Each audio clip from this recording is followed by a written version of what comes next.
Anytime you open an image in Adobe Photoshop, you have the ability to either read or enter information about that photo that will be carried with it. So if we go up to the word File on the pull-down menu and go down to File Info, now you've got a lot of stuff up here, a lot of information. We'll just kind of cover it, give you an idea what's here.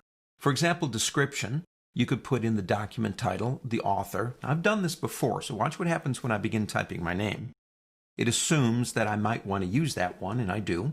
It saves you time. Title, if you've ever done one, it will assume maybe you want to use this one. So once you've done it once, obviously it kind of helps you out. It kind of anticipates things for you, makes the job a little bit easier, I suppose. My ratings are always 5-star on my photographs. Description, information, basic stuff. IPTC, right here, stands for, you're going to love this, International Press Telecommunications Council Core Scheme of Properties. That's a mouthful. What is it? It's standardized information here and in here that is used by, well, like Associated Press. I shoot for AP. It's not really that big of a deal. But if I'm going to put something out on the web, like some really cool photograph, I need the codes. And here are some of them, just as an example. I could use an A, an S, an I, an F, or a V. A stands for news or features. S stands for sports. I for international. F for financial. V for advisory.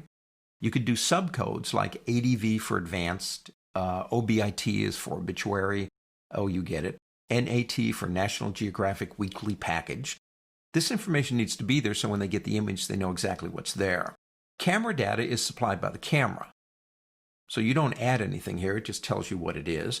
If your camera supports GPS, that data would be here. Now think about it this way. Here's another reason to use GPS. You've got it built into your camera, or you've bought the adapter that allows you to do it. So that information is already there, just like camera data. So you've got latitude and longitude and all that stuff. That's provenance on the photo. That's proof that the photo was taken where it is. And in this world of Photoshop, that's not a bad thing. If it were a video, or an audio, or mobile SWF or flash, well, you could add information here too. You have categories right here. Origin, and that would be the origin of the image. DICOM is actually medical documents like x-rays. And most hospitals in that have gone digital. They don't use film very often. So this is information, obviously I don't use that very much, but it is there to go along with the x-ray. History is a wonderful thing.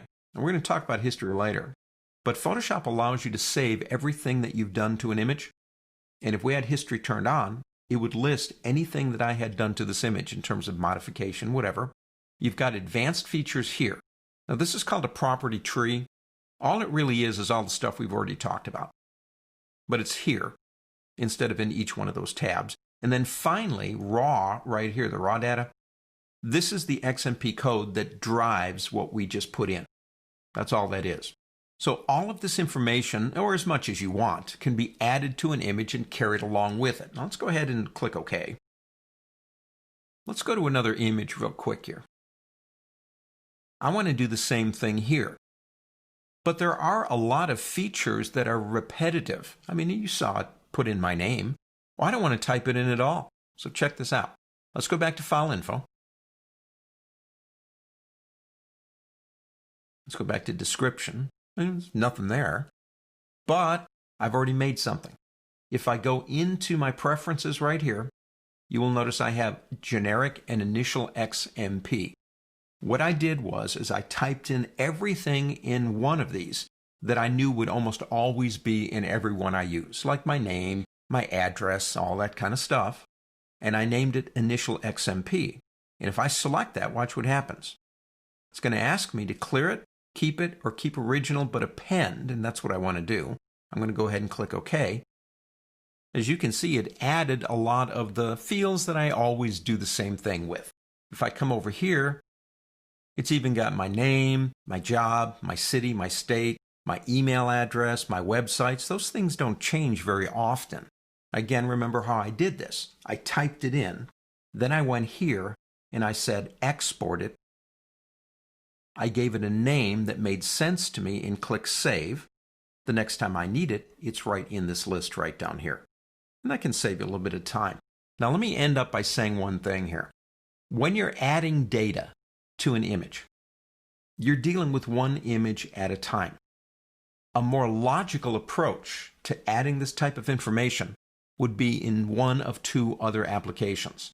One would be Bridge, because I can select more than one image at a time and add multiples of this and save myself a whole lot of time. Or Lightroom, which is another really cool program.